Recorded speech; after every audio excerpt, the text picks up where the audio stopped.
Welcome back. It's time for our regular Wednesday segment of Your Wealth. John Van Limbeek joining us today from Abbott Wealth Management. It's your first time on the show, so welcome. Thank you. Yeah. We're talking today a little bit about the importance of setting goals when it comes to planning for your retirement, putting your money away. Some people don't do this right away. Some people don't think they need to, but it's super important. It's not even about retirement per se. It's about just setting a goal for a specific reason. Right? So part of our job is to help clients determine what the purpose of the money is. So when we're planning, we got to pull out that information. When you're thinking about saving money for a tax-free savings account, or in a tax-free savings account, for example, you can save for a car, you can save for a holiday, you can save for retirement. Each of those has a different end goal and likely a different investment strategy and a different time period. And that time period is critical because when you're thinking about in a strategy, if you choose the wrong investment strategy for that time period, the end result may not be favorable, put it that way. Absolutely. And being that time can go so quickly, it's good to sit down and realize, okay, these are my short-term goals for the next 5 years. Absolutely. And these are my long-term goals, like retirement. Yes. But there should be goals in place for the short term as well, I guess. There should be goals in place for that, because if you're saving money for a car or a holiday, that would have a different time period as well as a different strategy to make sure that the short term doesn't impact the value of that asset, right?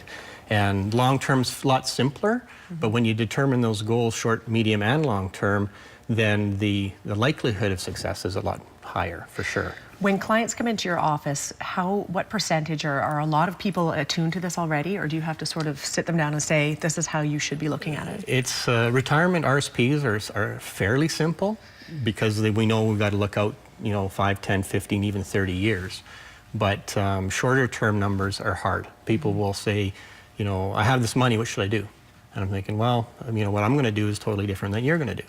We have to figure out what the goal is. Is it for a new house? Is it for a car? Is it for income?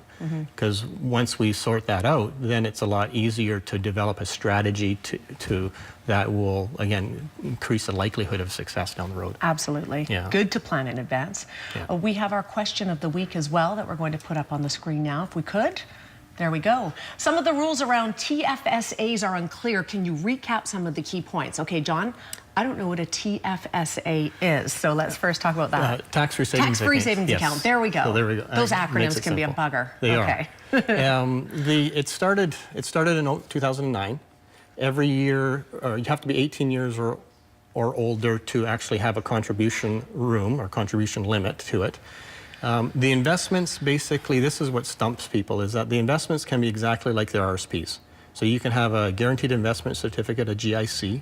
You can do a high interest savings account if you choose, but you can also have individual stocks and bonds as well as investment funds. So the same thing that you can hold in an RSP, you can hold in a tax-free savings account.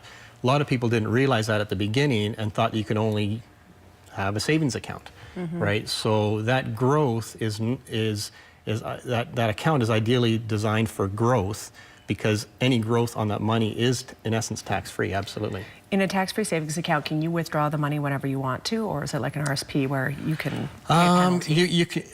you can withdraw anytime you want to, depending what you invest in. Okay. So if you did put it in for a 5-year GIC or locked-in GIC, you really can't take that money out for that 5-year period.